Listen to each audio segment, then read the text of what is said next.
Hello. First, I want to begin. I just took another video and it was horrible. I looked horribly ugly. So I'm trying this again. First, I want to say that these are all my own, I guess, opinions at this point, but basically discoveries. So I just want to make that clear. I don't think anyone else has this complete discovery set, breakthrough set.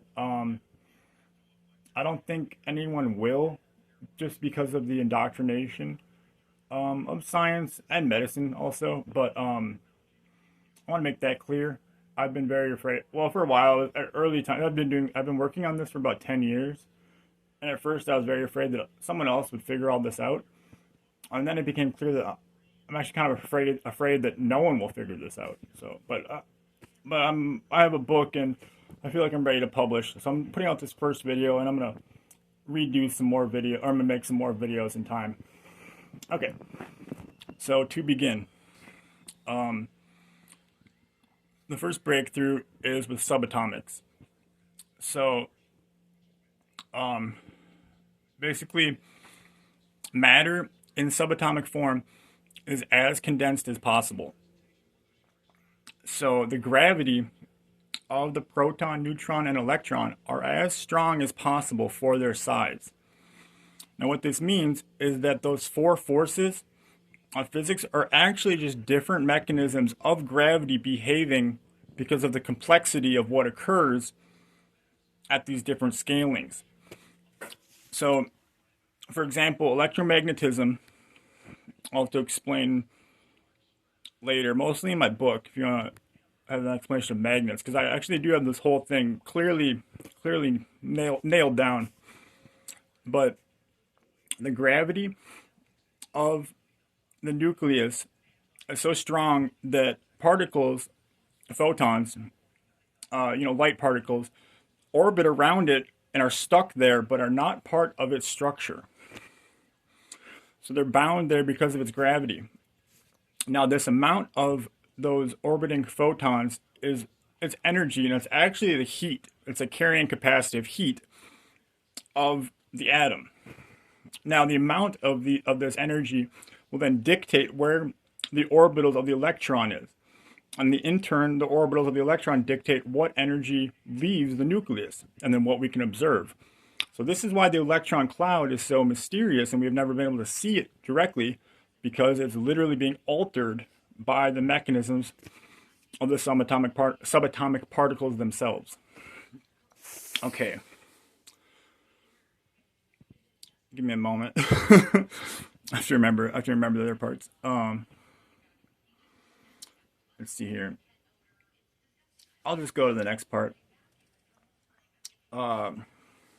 Is that two parts? Yeah, okay, that's two parts. Basically, the first part being that the four forces are just gravity. And then the second part, oh no, I skipped a part. Okay. So then the neutron and the proton both have that strong gravity. However, the proton has no extra. The neutron and the proton are the same particles, but they're at different ends of their carrying capacity. So the neutron has extra light particles bound to its structure that are not really part of its structure, but are there not permanently. And it'll be radiating these constantly. So then it does have a little extra mass because of this, but since it's constantly radiating, this has like a pushing effect for the electron.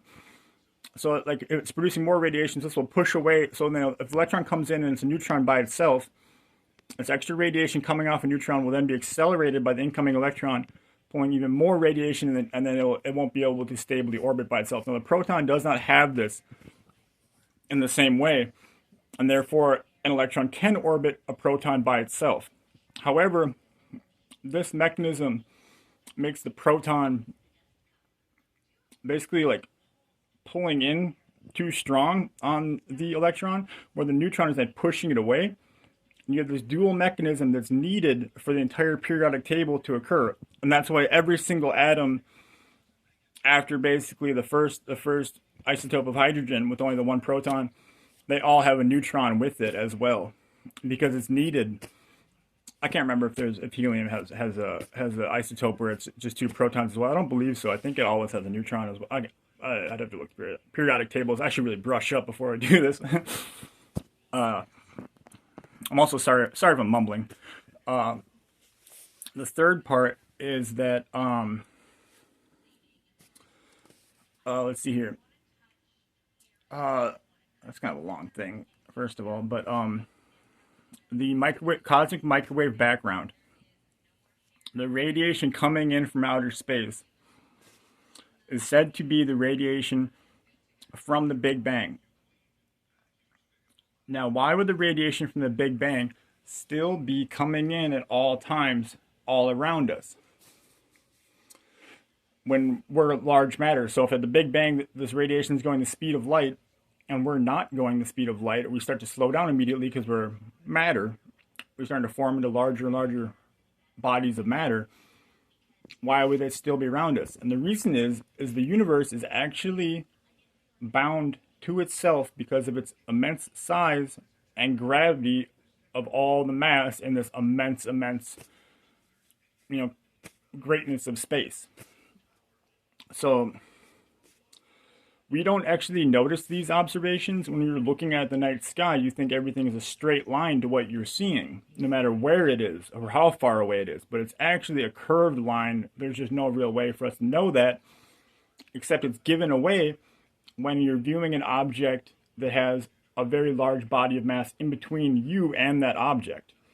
Then the object in between you and that thing you're trying to see can bend the light around itself, and you might see two of the same object in the night sky. This is noted in astronomy at times, and that's a clear indication of this aspect of the universe.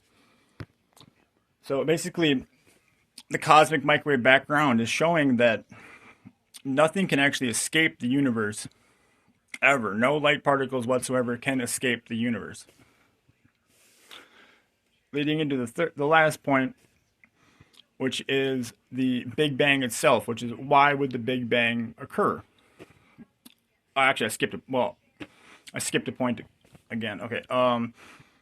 So the expansion of the universe measured by the increasing redshift.